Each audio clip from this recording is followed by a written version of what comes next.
Cześć! Jesteśmy zespołem rodzinnego przewodnika po zdrowiu, Ja jestem pedagogzką. Ja jestem edukatorką żywieniową. a ja dietetyczką. Połączyła nas wspólna misja – wspierać rodziny w budowaniu zdrowych nawyków u dzieci. Punktem wyjścia był realny problem – narastająca otyłość wśród dzieci. Nie tylko chcemy z nią walczyć, ale przede wszystkim uczyć, jak nie zaprosić jej do stołu. Bo jeśli zdrowe nawyki wchodzą w dzieciństwie, to zostają na całe życie. Dlatego stworzyłyśmy narzędzie, które pomaga poznać dzieciom podstawowe zasady zdrowego żywienia poprzez zabawę. Nasza książeczka to edukacyjna przygoda dla dzieci w wieku od 3 do 6 lat, pełna kolorowanek, zadań, naklejek i wiedzy o jedzeniu. Chcemy, żeby dzieci rozumiały, co jedzą i po co. Nie dlatego, że muszą, tylko dlatego, że chcą. Zjedz, bo zdrowe nie działa? My to wiemy, dlatego uczymy, jak mówić o jedzeniu tak, żeby dzieci naprawdę chciały słuchać. Program Impact Food Leaders to był dla nas czas pełen wyzwań, ale też rozwoju. Z 5-osobowego zespołu zostały tylko 3 osoby. To nie było łatwe, ale poradziłyśmy sobie. Podział ról, komunikacja, motywacja, wszystko musiałyśmy poukładać od nowa. I dałyśmy radę. Wsparcie mentora i godziny warsztatów pomogły nam ruszyć z miejsca z jeszcze większą mocą. W trakcie programu stworzyłyśmy prototyp książeczki, opublikowałyśmy kilkanaście postów edukacyjnych i przeprowadziłyśmy warsztaty dla ponad 200 przedszkolaków. Zebrałyśmy opinie od rodziców, dzieci i specjalistów, dlatego wiemy, że jesteśmy na dobrej drodze. Rodzice mówią nam, tego brakowało! I to daje nam ogromnego kopa do działania. Nie zatrzymujemy się. Chcemy zrobić całą serię książeczek dla dzieci w różnym wieku. Planujemy warsztaty dla przedszkoli i kampanię edukacyjną dla rodziców. Marzymy o tym, by zdrowe nawyki były dla rodzin czymś naturalnym, jak mycie zębów. Trzymajcie za nas kciuki, bo to dopiero początek rodzinnego przewodnika po zdrowiu.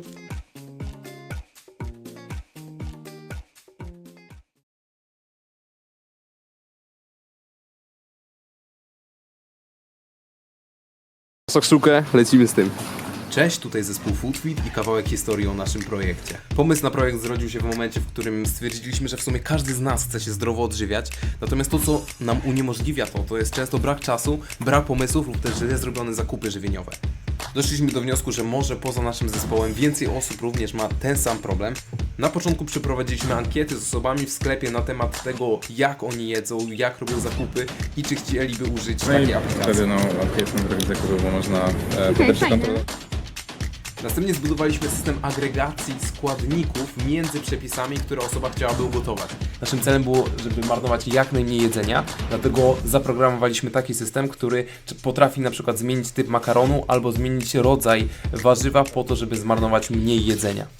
W tym programie naprawdę mogliśmy się rozwinąć, dlatego że wykupiliśmy sobie domenę internetową, wykupiliśmy sobie hosting, skrzynkę pocztową, postawiliśmy bazę danych w AWS-ie.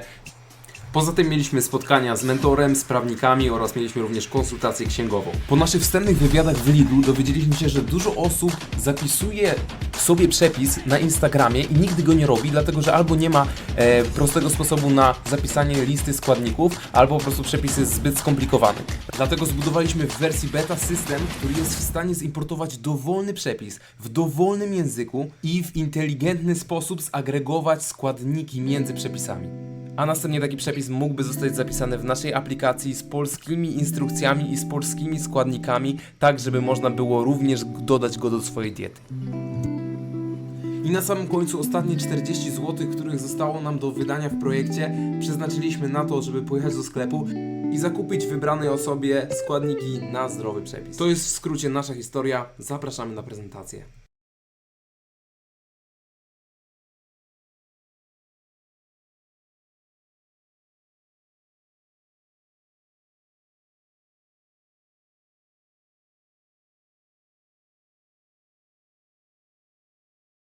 Zaraz zaczynamy nagrywanie pierwszego odcinka naszego podcastu Dzieci mają głos, a słowa mają moc. Zaraz. Jakiego podcastu?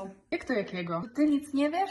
No to musimy zacząć od początku. Wszystko zaczęło się w Warszawie podczas konkursu Impact Food Leaders, w którym dziewczyny wygrały dofinansowanie swojego projektu. I tak oto zaczęły się przygotowywania. Podpisały umowę ze studiem podcastowym, brały udział w webinarach i spotkaniach mentorskich, aby wreszcie móc nagrać swój pierwszy odcinek. 2, 1, No właśnie, odcinek podcastu Dzieci mają głos, a słowa mają moc, którego celem jest pomoc dzieciom i ich rodzicom w lepszym zrozumieniu tematyki zdrowego stylu życia poprzez rozmowę ze specjalistami z dziedziny dietetyki i nauk o zdrowiu. Podcast ma również inspirować do zmian oraz wartościowego spędzania czasu, a także dostarczać praktycznych rozwiązań. Wierzymy, że tym sposobem jesteśmy w stanie dotrzeć do ogromnej liczby osób i stworzyć społeczność, która swoją zmianą nawyków żywieniowych będzie zarażać kolejnych zainteresowanych. Pragniemy również otworzyć się na głos dzieci, bo dobrze wiemy, że Dzieci mają głos, a słowa mają moc.